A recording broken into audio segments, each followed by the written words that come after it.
म्हटलं होतं, त्यानंतर तुम्हाला हिरवे साहेब आणि चिल्लर असं म्हटलं होतं. नाही, बरोबर आहे ना. त्या मला चिल्लरच समजतात, कारण त्या मोदींनाच ठोक समजतात, चिल्लर आणि ठोक. त्यामुळं आम्ही चिल्लरच आहोत. राहिला विषय की त्या किती महान आहेत, कारण सी ग्रेडच्या पॉप्युलर त्या हिरोईन आहेत, त्यामुळे त्या ग्रेटच असणार. सी ग्रेड पिक्चरच्या पॉप्युलर हिरोईनकडून ग्रेटच असणार त्या, कारण पडद्यावरच्या तारांकिता आहेत त्या. त्यामुळं आम्ही तर त्यांच्या दृष्टीने चिल्लरच आहोत. त्यामुळे आम्ही चिल्लर आहोत. राहिला हिरवा साप हा बिनविषारी असतो, हे जरा शोधा म्हणा जरा. हिरवा साप कधी विषारी नसतो. जे गवाऱ्या रंगाचे असतात ते विषारी असतात.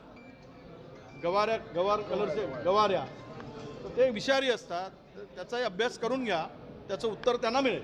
केंद्रीय अध्यक्षांना ट्रोल केलं जात आहे, तुम्ही कसं बघताय? तुमचे केंद्रीय अध्यक्ष जे आहे त्यांना ट्रोल केलं जात आहे मोदींच्या. नाही, आमच्या अध्यक्षांनी जे वस्तुस्थिती मांडली ती खरी आहे.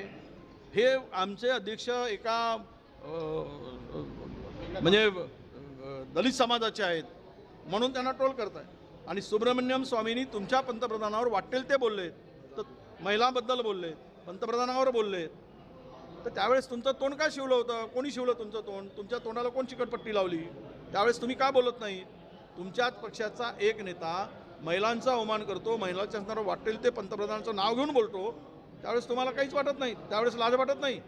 आणि आमच्या एखाद्या नेत्यांनी जर तेही दलित नेता म्हणून त्यांच्यावर तुम्ही तुटून पडताय. दलित नेत्यांनी एक वक्तव्य केलं, तेही सत्यतेला धरून केल्यामुळं जर ते वक्तव्य केलं असेल, तर त्याचा जर भारतीय जनता पक्ष किंवा त्या पक्षाची भूमिका असेल, तर मला वाटतं की ही दुपट्टी भूमिका आहे. आणि या दुपट्टी भूमिकेतून ते बोलत आहेत, त्याच्यातून आमच्या नेत्यांना आणि आम्हाला त्याच्या बोलण्याचा काही परिणाम होणार नाही. सर, परतवाड्याचे प्रकरण कसं